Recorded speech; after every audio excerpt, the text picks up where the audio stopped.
Bonjour à tous. Demain, l'une des affaires politiques les plus importantes de la Chine aura lieu à Pékin, la capitale. L'Assemblée populaire nationale de Chine et la Conférence consultative politique du peuple chinois. On les appelle deux assemblées.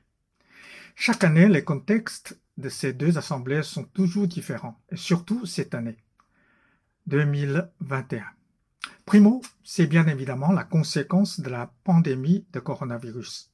La Chine est probablement le seul pays où le virus est strictement contrôlé. Au moment où je parle, il n'y a que 186 malades contaminés de Covid-19 qui sont tous issus de l'étranger.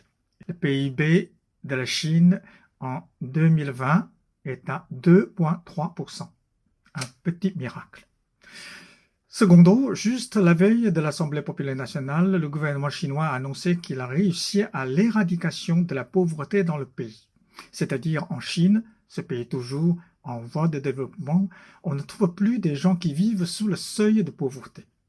Je ne sais pas si cela peut signifier que la Chine a réalisé l'idéal de l'égalité pour tous, mais au moins la Chine a franchi un pas géant dans ce sens.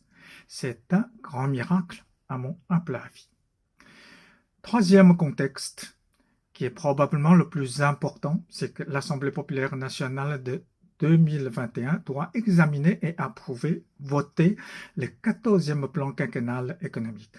C'est le nouveau plan du développement du pays, qui est bien évidemment extrêmement important pour l'avenir de la deuxième puissance économique du monde. Et 2021 sera la première année de ce nouveau plan quinquennal.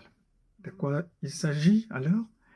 Quels sont les contenus? Quelles sont les influences pour la vie quotidienne des Chinois?